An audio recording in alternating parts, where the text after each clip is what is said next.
प्राथमिकता क्या है?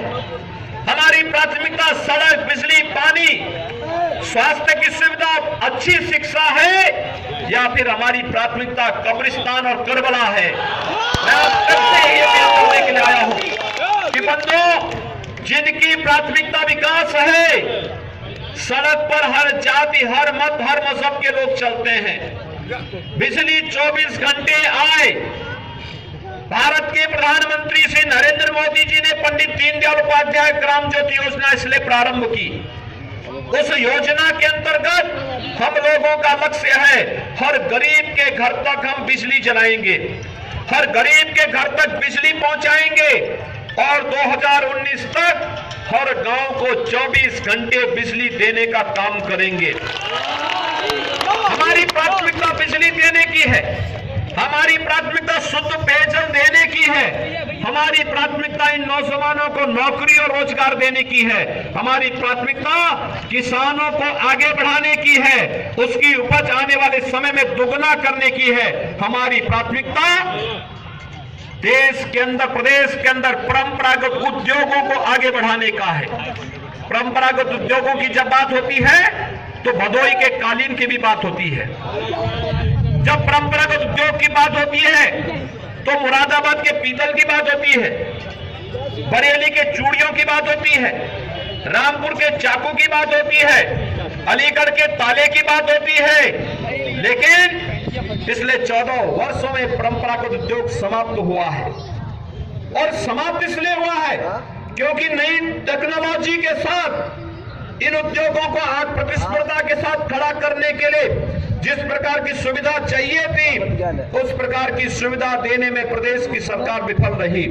और यही कारण है यहाँ का कालीन उद्योग दम तोड़ रहा है, यहाँ की पहचान अपनी दम तोड़ रहा है।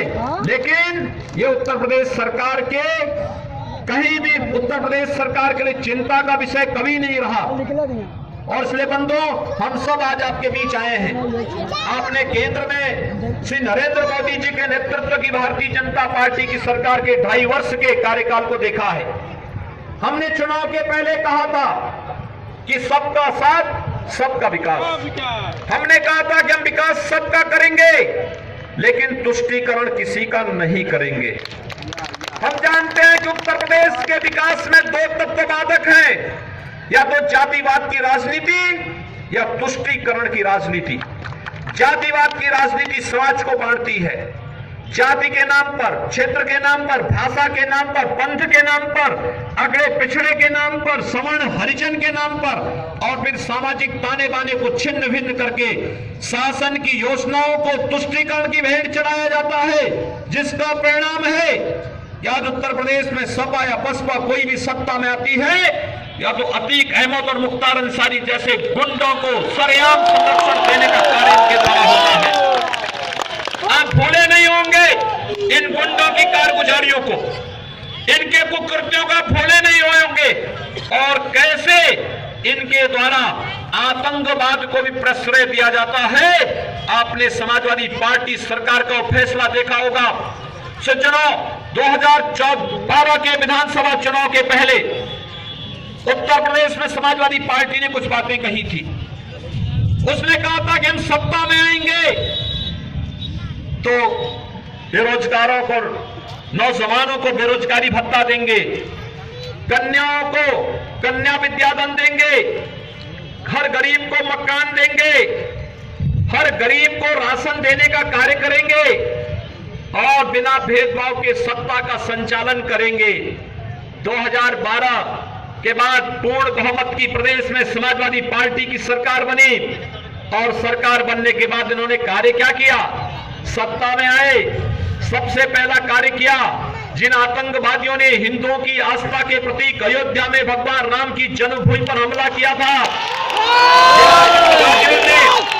काशी में संकट मोचन मंदिर पर हमला किया था, जिन आतंकवादियों ने लखनऊ, फैजाबाद और वाराणसी की कचहरियों पर हमला किया था, अखिलेश यादव ने सबसे पहला कार्य किया, उन आतंकवादियों को छोड़ने के लिए पहला हस्ताक्षर किया कि इन आतंकवादियों को जेल से छोड़ दो। यानी समाजवादी पार्टी की सरकार आतंकवाद की समर्थक है, सपा और बसपा की सरकारें और माफिया सरगनाओं को संरक्षण खुलेआम देती है। और यही कारण है कि प्रदेश में कानून व्यवस्था की स्थिति ध्वस्त हुई। न्यायपालिका को हम धन्यवाद देते हैं। अगर न्यायपालिका सामने नहीं होती, ये आतंकवादी पहाड़ होते, निर्दोष लोगों को मार रहे होते और उसमें कौन जाति, कौन मत और कौन मजहब है, कोई भी उसकी चपेट में आ सकता था। लेकिन दुर्भाग्य है, सपा और बसपा ने कभी इस पर चिंता व्यक्त नहीं की। ये लोग जब सत्ता में आए तो इन्होंने कहा, सत्ता में आने के पहले कहते थे कि कन्या विद्याधन देंगे, और सत्ता में आने के बाद कहा कि कन्या विद्याधन देंगे जरूर, लेकिन केवल मुस्लिम कन्याओं को देंगे, हिंदू कन्याओं को नहीं देंगे। ये सत्ता में आने के पहले कहते थे बेरोजगारी भत्ता देंगे, चुनाव के बाद आए और कहा बेरोजगारी भत्ता देंगे, केवल मदरसों में पढ़ने वालों को देंगे, बाकी औरों को नहीं देंगे। बंधुओं, मुझे केवल आपसे अपील करनी है, आप पर्व और त्योहार मनाते होंगे। आपने कभी ये देखा कि संविधान की शपथ खाने वक्त लेने वाली कोई सरकार पर्व और त्योहारों में भेद करती हो? आपका नवरात्र पड़ता है, आपका दीपावली में लक्ष्मी पूजा का आयोजन आप करते होंगे, पुलिस का सिपाही आता होगा, डंडा घुमा के कहता होगा कि आप माइक नहीं बजाएंगे, डीजे नहीं बजाएंगे। किसी प्रकार की धमकियां मिलती हैं कि आप सड़क पर मूर्ति नहीं रखेंगे। मैं पूछना चाहता हूं उत्तर प्रदेश के अखिलेश यादव सरकार से कि अगर लक्ष्मी पूजा और दुर्गा पूजा के लिए व्यवस्था बनाते हो कि मूर्ति सड़क पे नहीं रखी जाएगी, क्या कभी इन्होंने प्रयास किया कि ईद की नमाज भी सड़कों पर नहीं पढ़ी जाएगी? इस प्रकार की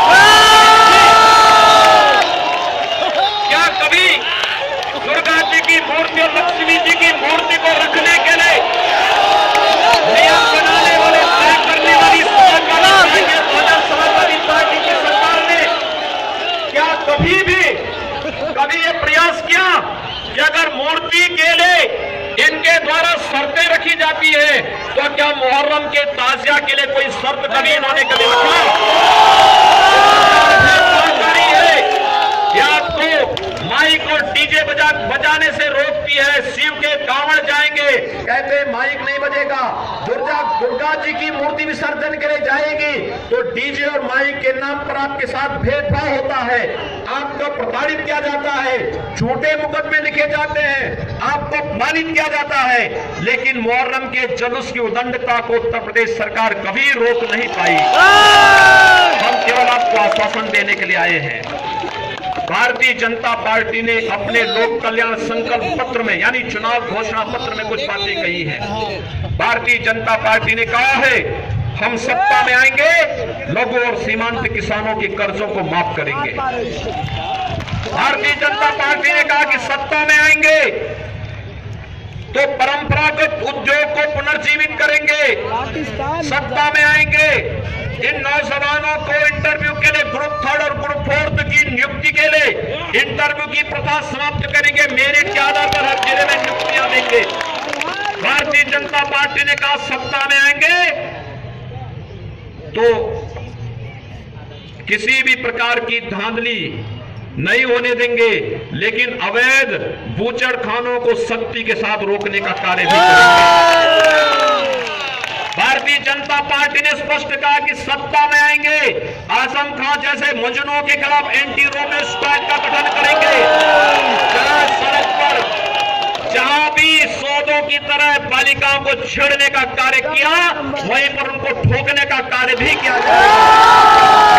भारतीय जनता पार्टी कहती है कि अगर हम सत्ता में आएंगे तो फिर प्रदेश में बालिकाओं की स्नातक तक की शिक्षा मुफ्त में करके उनकी सुरक्षा की पुख्ता व्यवस्था करेंगे। भारतीय जनता पार्टी अपने विकास और राष्ट्रवाद के मुद्दे पर आपके बीच आई है। केंद्र की मोदी सरकार कार्य करा रही है, लेकिन उस कार्य में बाधक है प्रदेश की अखिलेश यादव की सरकार। और इसलिए आप सबसे अपील है, अगर आप चाहते हैं प्रदेश में विकास और राष्ट्रवाद की सरकार बने, बिना भेदभाव के पर्व और त्योहारों को आप मना सके, गांव में सड़क अच्छी बने, 24 घंटे बिजली मिले, अच्छी स्वास्थ्य की सुविधा आपको प्राप्त हो, अच्छी शिक्षा आपको प्राप्त हो, बालिकाओं और महिलाओं की सुरक्षा की पुख्ता व्यवस्था हो, इन नौजवानों को नौकरी और रोजगार की गारंटी हो, तो भारतीय जनता पार्टी एकमात्र विकल्प बनकर के उभरती है। पूरा प्रदेश आज भारतीय जनता पार्टी के साथ खड़ा, उनको कब्रिस्तान का राह दिखाने का कार्य भी करना है। लोकतंत्र आपको एक अवसर देता है, और यह अवसर है कि जब आप समाजवादी पार्टी और बहुजन समाजवादी पार्टी को, जिन्होंने समाज को बांटा है, इनको कब्रिस्तान का रास्ता दिखा सकते हैं। अब 8 मार्च को इस बात को कतई भूलना मत। जिन लोगों ने आपके पर्व त्योहारों को मनाने से आपको रोका, आपको अपमानित किया, आपको पीड़ा दी, आपको असुरक्षित किया, प्रदेश की सुरक्षा पर कहीं न कहीं से सेंध लगाने का प्रयास किया, उन लोगों को वहां का रास्ता दिखाइए। भारतीय जनता पार्टी को प्रदेश के सिंहासन का रास्ता देने का प्रयास करिए। यही अपील करने के लिए मैं आपके बीच आया हूं। भाजपा आएगी, विकास लाएगी, और भारतीय जनता पार्टी आएगी। कान खोल करके सुनो कि भारतीय जनता पार्टी आएगी, सड़क, बिजली, पानी, स्वास्थ्य और अच्छी शिक्षा तो देगी ही देगी। अयोध्या में भगवान राम के भव्य मंदिर के लिए